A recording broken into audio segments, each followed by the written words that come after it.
Hello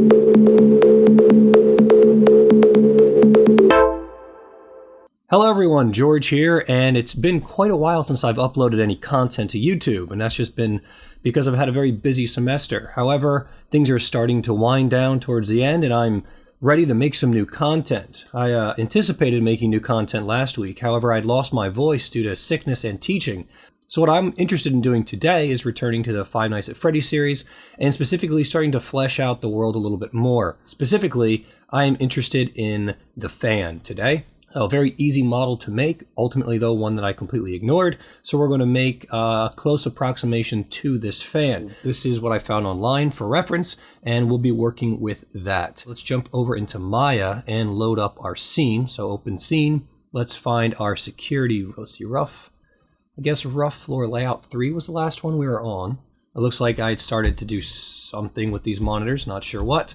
But our fan, let's look up at FNAF security room for some reference material. So view that image, zoom on in, and it's looking like we have our wonderful fan right there. 3 buttons or 3 knobs and a red power LED indicator, I don't know, something like that. It looks like the fan is taller than the boxes and wider than the boxes next to it, so we'll need to take that into consideration. So given that information, let's just throw down a cube really quick, and that gizmo is huge. V that up there, scale it down a bit, and like I said, it's wider and taller than one of these other boxes. So D, constrain the axis, hold down the V key, middle mouse to the bottom, click here to constrain, V, middle mouse there to constrain and lock. Use this to slide back in that plane. And let's take another look really quick. So it's obviously in front of everything. So let's go ahead and tailor things a bit to what we want. Now this might require me to go back in here and make adjustments to the rest of the scene. Let's try to get it to fit within a box, something along those sizes. Let's go to File and Export Selection. Let's call this not FBX. Let's do Maya LT file. Let's call this fan_01. Reference. I'm gonna go to File, Open Scene, and find fan01 reference. Yeah, I can save that, that's fine. There's our reference object right there. I am going to move that to the origin just to make my life a tiny tad bit easier. Hold the X key, snap there. Let's call this fan, and let's find our Z forward direction, which is that way right there. And come back over here, take a look. Okay, so to make the fan, we've got the base, which is just going to be a square. I cannot tell if it's tapered off towards the back. It looks like it might be. So let's just make another square, bring that on in, down, and start pushing this stuff around a little bit. Doing something like that maybe. And let's just D to the bottom, V to constrain, X, push it up, right click, verts, grab the back two, and that's probably too much. How tall is it? It's not nearly that tall, and that might fix some of the impracticality of that coming in on the back side. Okay, so we've got that bit right there, and we're going to have a piece that comes off the back side and goes straight up. We could either make this a separate object, or we could keep it the way it is. We've also got a series of buttons, and I think that back side is too pushed in, so I'm going to pull that out a little bit more. Somewhere right around there. Buttons. We've got some knobs. I'm going to assume they're knobs. So let's go 18, which isn't enough. So let's go back to the original 20. So now we've got 20, so I've got those sides done. I need odd numbers. Let's do 21, and that got kind of jumped up. We'll do it manually. Let's grab you and move you down, and grab all of you and move you up. And F8, click, right click, face, and do every 2.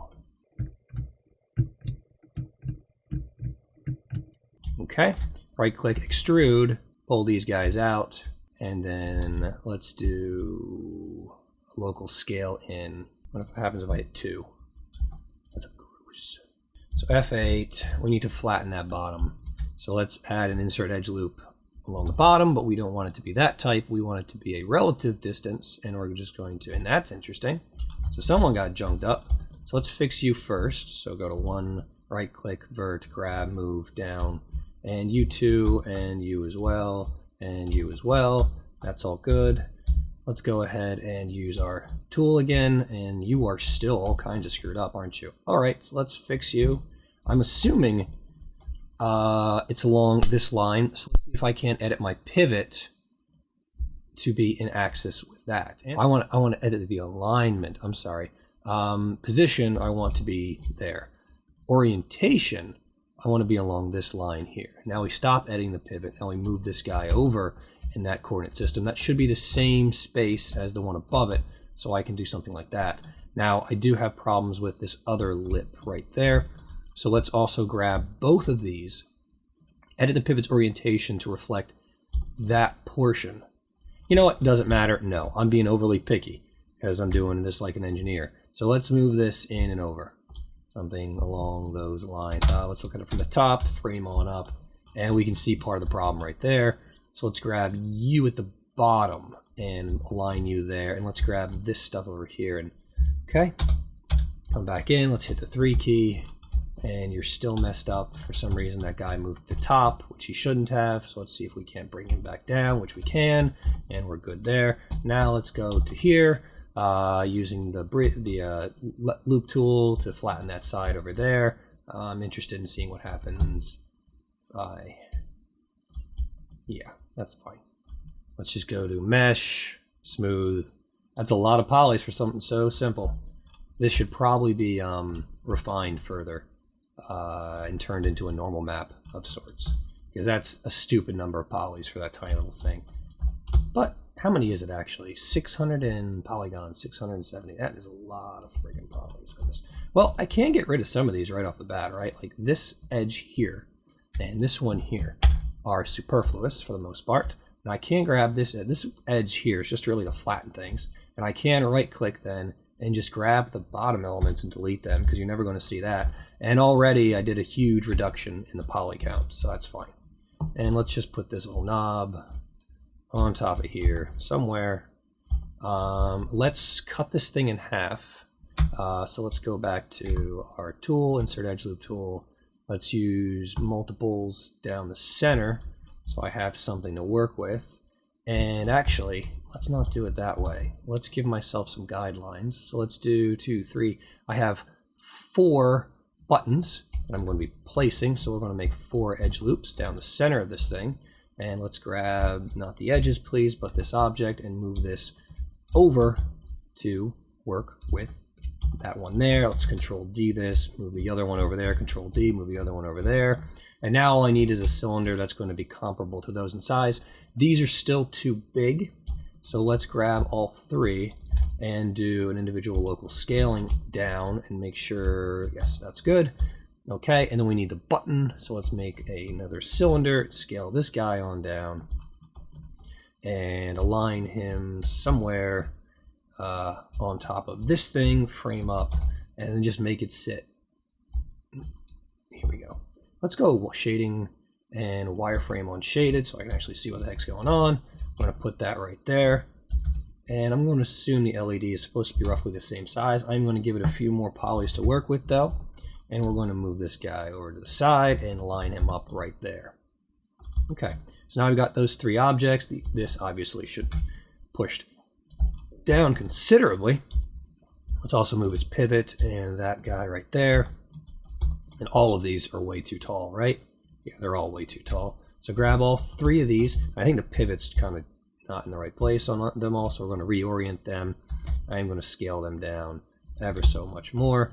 And go over here, right click, face mode, grab all these guys, move them up ever so slightly, and let us do a bevel on that.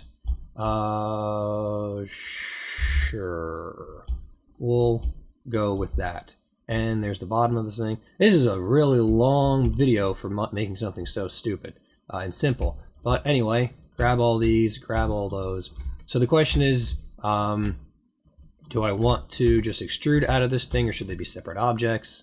Or I just combine them? They don't need vertices that really share, so it shouldn't matter. The bottom doesn't need to be beveled because it's flat. So let's go to bevel. And what kind of bevel do we need? I think there's less of a bevel on the original one, but I think I'm going to go with it. Okay. So now we need a piece that's going to come out the center. Let's go ahead and do that. Something like this, I guess.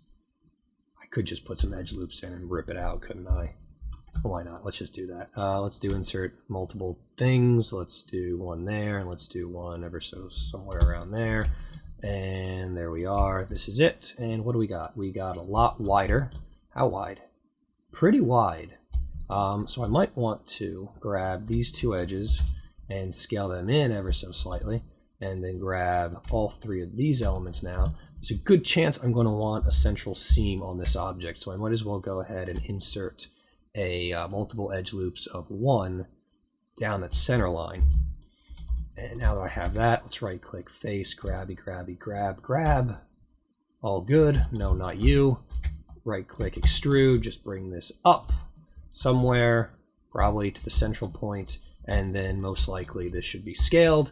But we're going to do that in world coordinates, and I want a DV up to the... Fine. You going to do it? We're going to do it. Let's do that. No! There you go. Much better. And scale, please. There we are.